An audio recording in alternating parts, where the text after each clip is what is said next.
Eh, Constitucionalmente, la valoración de la prueba está reconocida en el Pacto Federal, en el artículo 20, apartado fracción segunda, según el cual la valoración de la prueba debe ser libre y lógica. Por libertad no es discrecionalidad, por libertad debe de estar al margen del artículo 265 y por lógica debemos de remontarnos a un sistema lógico. Precisamente Susan Hack habla de 48 tipos de lógica, pero más adelante voy a hacer referencia a eso. Ahora, ese sistema de libertad, primeramente la prueba deberá ser valorada de forma individual y después de forma colectiva, de tal manera que en esa colectividad debe la prueba ser conjunta, integral, armónica y no debe tener errores. Eso lo pongo como contexto, digamos, para determinar y verificar los enunciados, porque considero que un juicio oral es una verificación de enunciados mediante un sistema dialéctico, precisamente la contradicción. Y voy a empezar partiendo de todo lo que ocurrió en el juicio a través de un sistema lógico, según el cual la teoría del conocimiento de Kant. Kant decía que la lógica es la correcta relación de ideas entre sí. Y Kant establece una teoría del conocimiento que precisamente estuviera al centro del racionalismo y del empirismo. Y él dice, conocimiento a priori, lugar, tiempo y circunstancias de ejecución es la imputación del Ministerio Público. El conocimiento a priori es lugar y tiempo. Precisamente al Ministerio Público no le constan los hechos. Él reconstruye un hecho a partir de lo que es jurídicamente relevante y esa información se la dan los agentes aprensores, pero él no conoce el hecho, así que va a tener que el Ministerio Público determinar sus medios de prueba a partir de dos puntos de prueba: la idoneidad de la pertinencia de acuerdo a su cercanía con el hecho y su cualidad demostrativa, por lo cual el Ministerio Público en ese contexto se ha equivocado en los medios de prueba, además de cuestiones de ilicitud que más adelante voy a citar. Los juicios analíticos de los cuales hace alusión este filósofo que se llama Kant es pensar por conceptos, y precisamente la ley como premisa mayor, desde la disposición constitucional hasta la ley reglamentaria que le da vida a los artículos constitucionales, nos indican cómo se debe de valorar la actividad no solo del Ministerio Público, sino de todas las personas que participan, como los agentes aprensores. Y en ese tenor voy a hacerme cargo de los agentes aprensores. Es muy importante entender que a los agentes aprensores no les consta el hecho, porque precisamente ellos refieren que hay una supuesta víctima que la tiene identificable, pero que no la identifican, y en términos del artículo 146, fracción segunda, inciso B, lo tienen ahí y dicen, una persona nos señaló que había unas personas que los habían amenazado con un arma de fuego. Amenazar, usar un arma de fuego es un delito. Sin embargo, a pesar de que posiblemente esa hipótesis la tuvieran ahí para utilizarla, pues no la utilizan, dejan ir a esa persona, no lo identifican y posiblemente si hubiera existido un delito, lo dejan ir. A continuación, piensan que se trata de una denuncia anónima. ¿Cuál es el tratamiento de una denuncia anónima? Precisamente lo establece el artículo 222, 223 y 224 del Código Nacional de Procedimientos Penales y el 132, fracción segunda. Dice, cuando la policía tenga conocimiento de un hecho delictivo a través de una denuncia anónima, se lo hará de comunicación inmediata al Ministerio Público. El agente aprensor no puede actuar sin el mando y conducción del Ministerio Público, lo cual se traduce en una prueba ilícita en cuanto a la obtención. Más adelante voy a tocar el tópico. ¿Por qué? Porque los agentes aprensores constitucionalmente tienen esa obligación, y si fuera una denuncia anónima, como después lo cambiaron a modo, a conveniencia, le tuvieron que haber hecho conocimiento al Ministerio Público y no lo hicieron. Del contrainterrogatorio se pudo desprender que no le hicieron conocimiento al Ministerio Público. Entonces ellos llegan, véase que ya no están ejecutando facultades de seguridad pública, porque las facultades de seguridad pública se ejercen cuando un delito se comete en flagrancia. Esta es una hipótesis. La segunda hipótesis es cuando se hace una denuncia anónima y los agentes apreensores actúan sin el mando y conducción del Ministerio Público. Ese es un segundo momento. Van a la camioneta, en un ejercicio de evidenciar contradicción, se pudo explicar cómo lo bajan sin cumplir con el artículo 266, leerle sus derechos, a continuación solicitar su cooperación y posteriormente un registro forzoso en el caso de que no quisiera hacerlo. Pero eso no está acreditado en un registro de investigación como dispone el artículo 217 del Código Nacional. Bueno, de ahí detienen a nuestros defensos, los detienen y los ponen a disposición del Ministerio Público hasta las 7:36 del 19 de diciembre del 2020. Nótense las horas que han transcurrido. Hay una jurisprudencia que es el número de registro 201-2186 y dice esa jurisprudencia: las pruebas que se obtienen con motivo de la flagrancia per se en un caso de demora en la puesta a disposición del Ministerio Público no son nulas per se, porque son las que actúa el agente apreensor y asegura esas pruebas. Dice, sin embargo, si se acreditan vicios propios de la detención, esas pruebas sí pueden ser nulas, en la inteligencia de que si la Constitución en el artículo 16 dice que el Registro Nacional de Detención debe ser de forma inmediata y estas personas no hacen el Registro Nacional de Detención, so pena de que dicen, es que no había sistema.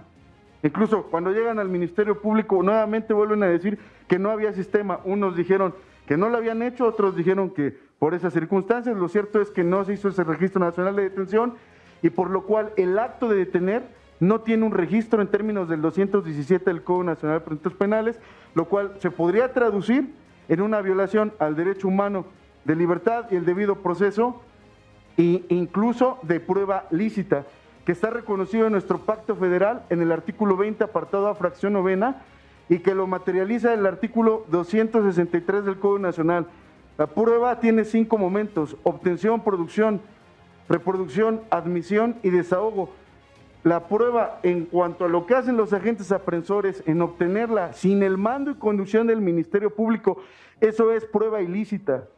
Además de que son pruebas que, dada la demora en la puesta a disposición, porque son más de 5 horas, en términos de esa jurisprudencia, concatenado o vinculado con la omisión del Registro Nacional de Detención, puede traer como consecuencia vicios propios de la detención. En consecuencia, solicito con respeto, señorita juez, que al momento de resolver aplique el 357 en favor de mis representados, ausencia de valoración de las pruebas que se obtuvieron con motivo de la violación de derechos humanos de nuestros defensos. Todas esas pruebas fueron obtenidas así. Incluso debe destacarse que para mayor protección el legislador pensó en términos del 229 y 230 del Código Nacional que el aseguramiento de bienes, productos, objetos o instrumentos del delito tuvieran que ser a través de reglas que articula el artículo 230, es decir, un inventario que preferentemente no firmen las personas que participan en el acto, que sean testigos independientes y que se ponga a disposición del Ministerio Público el aseguramiento de esos indicios. Lo cierto es que Ministerio Público aquí pretendió llevar a cabo ejercicios donde claramente en la carpeta de investigación no existían los registros de cadena de custodia ni del arma ni de las drogas. Y eso, al no existir un registro, o sea, el acto, el registro, no estoy hablando del proceso, porque una cosa es el proceso de control y de registro que se le aplica al indicio, producto, objeto, instrumento en términos del 227 y otra cosa es quien es responsable en términos del 228. Estoy hablando de que ni siquiera ese registro, a pesar de que diga que es un control interno y todas esas cosas, ese registro no existía, lo vino a meter aquí en el juicio, lo pretendió desahogar esa prueba y que atinadamente usted dijo que lo iba a hacer en periodo de valoración. Sin embargo, yo considero que son muchas cosas que vinculadas entre sí nos dan una cercanía con lo que realmente ocurrió. Ahora, ¿cómo se aplica esta teoría del conocimiento en la verificación de enunciados? Precisamente estas etapas que tiene la teoría del conocimiento de Kant nos dice que para verificar un enunciado tendrían que considerarse juicios sintéticos a priori, es decir, aquellos juicios en los que el predicado nos dice algo nuevo del sujeto, como a continuación lo voy a manifestar.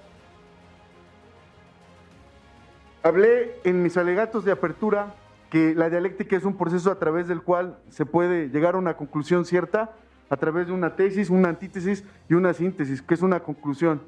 Ministerio Público tiene una hipótesis a priori, nosotros procuramos establecer una teoría del caso que, a pesar de que el Ministerio Público refiera que el perito no tiene conocimiento de la cadena de custodia, realmente él en un momento de la declaración sí fue capaz de decir que el abogado incorporó ese registro DBR, el cual también identificó plenamente y se lo dio a una policía.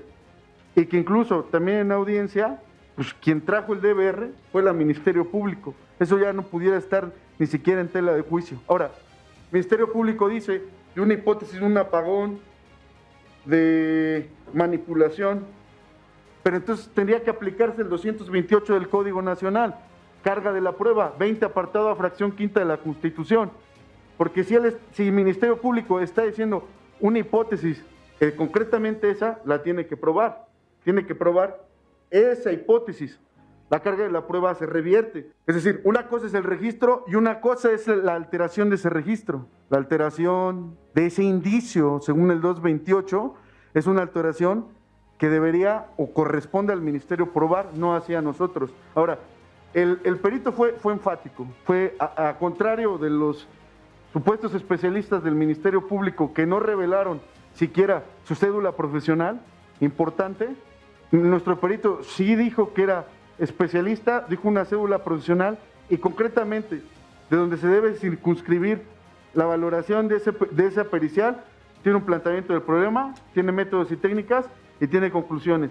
Cuando yo le pregunto por qué tendríamos que creer en tu testimonio, él dice, contrario a que a veces se tiene que valorar la declaración de un testigo, su objeto de estudio es un DBR, al cual se sujeta a un tratamiento Hatch, que fue preciso en señalar cuál fue, y que tiene una firma digital, un sello digital. Él dijo que tenía un ADN, y ese ADN pues no puede ser susceptible de modificación. Ahora, si el Ministerio Público dice lo contrario, tuvo una etapa, en términos del 129, tuvo una etapa bajo el deber de lealtad y objetividad, 20 apartado A, fracción novena, 21, párrafo noveno de la Constitución, tuvo que probar esa hipótesis porque tuvo un periodo de investigación complementaria incluso. Contrario también a lo que sostiene también se tiene que aplicar lo mismo. Una cosa es una aportación voluntaria, una cosa es el tratamiento del control, del sistema de control y registro, del cual hizo alusión el perito, se lo dio una policía, y otra cosa es propiamente la valoración de la prueba.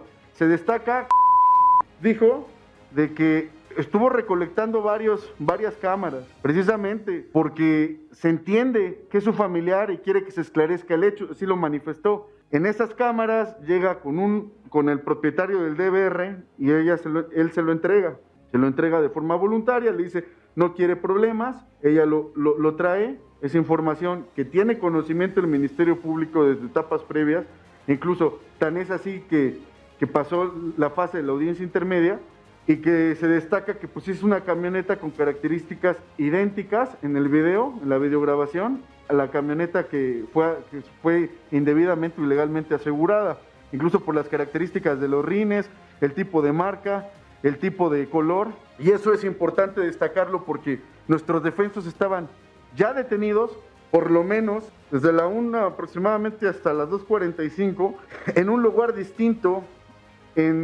precisamente en carretera federal, a más de 50 kilómetros de distancia del lugar donde supuestamente se cometió el hecho delictivo. Y eso le pega al principio de la lógica formal de contradicción.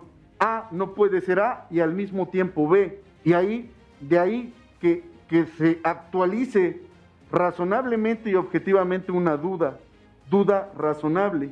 En el caso concreto, porque también en ejercicios que hicieron los codefensores, también incluso desde sus propios peritos de la Fiscalía, en las fotografías se puede ver la misma camioneta, los mismos rismes, las mismas características. Incluso de los policías contravenían las declaraciones, unos decían, no, nos pasamos derecho, unos, no, sí nos quedamos a hacer hicimos un descanso. Entonces, esperar apoyo específicamente. Entonces, ¿hay contradicción? Sí hay contradicción, pero la contradicción es del Ministerio Público. Informa un hecho y con sus mismos medios de prueba acredita otro. Eso es duda razonable. Otra cosa que se destaca también del perito que analizó las drogas es que se le pregunta de la inducción. Precisamente el sistema de justicia penal debe de modificar su sistema, es un sistema de principios, es un sistema no de normas, es de principios, y debe de modificar sus prácticas, debe convertirse en un sistema de valoración también científica. Yo le pregunto al perito que qué era la inducción. La inducción es un sistema reiterativo de verificación a través de reiteración positiva. La inducción, en el libro de Karl Popper de conocimiento objetivo, dice que la inducción no es correcta, que lo correcto es la falsación. Él estableció un criterio de demarcación que decía, toda ciencia para que pueda ser ciencia debe ser falseable, si no se convierte en una pseudociencia.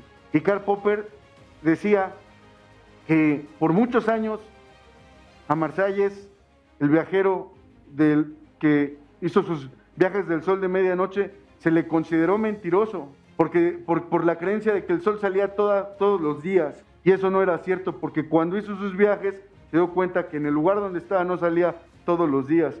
Y la ciencia no puede ser así, no puede ser inducción. Si tienes 45 bolsitas supuestamente de metanfetamina y nada más analizas 10, eso, las 35 no puedes decir qué es eso, pero que es también metanfetamina y decir que porque es una prueba, una prueba representativa, decía, así lo utilizó, representativa.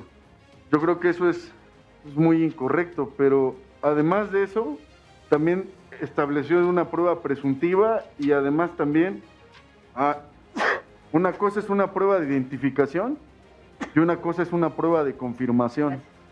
Se escuchó decir al perito que hizo una prueba de identificación, no de confirmación, y eso es toda la diferencia. También está muy insistente el Ministerio Público diciendo que los testigos no se debe valorar, que porque tenían interés, etcétera. A ver, el Código Nacional también generó un nuevo paradigma al valorar al testigo. Hay dos hipótesis, 361, facultad de abstención, 362, deber de guardar secreto. Ninguna de las dos cosas, desde mi punto de vista, muy respetuosamente, señorita juez, desde mi punto de vista, no impacta el testimonio. Incluso, pues, ninguna de las preguntas que hizo el Ministerio Público fue para evidenciar una cuestión de un fenómeno del testimonio, de propensión, distractabilidad, cuestiones de esa naturaleza. Lo que dice el Ministerio Público es muy subjetivo, y no todas las personas tienen la misma formación profesional, la misma capacidad, la misma destreza, las mismas habilidades mentales. Eso no puede estar sujeto de eso, es algo prejuicioso. Dice el 402 del Código Nacional de Procedimientos Penales, nadie podrá ser condenado sino cuando el tribunal de enjuiciamiento adquiera convicción de culpabilidad, más allá de toda duda razonable de que el acusado es responsable del hecho por el cual se siguió el juicio. La duda siempre beneficia al acusado. Solicito, señorita juez, que al momento de resolver, por favor tome en cuenta estas circunstancias y aplique el principio de incertidumbre, la duda razonable. Muchas gracias, señorita juez.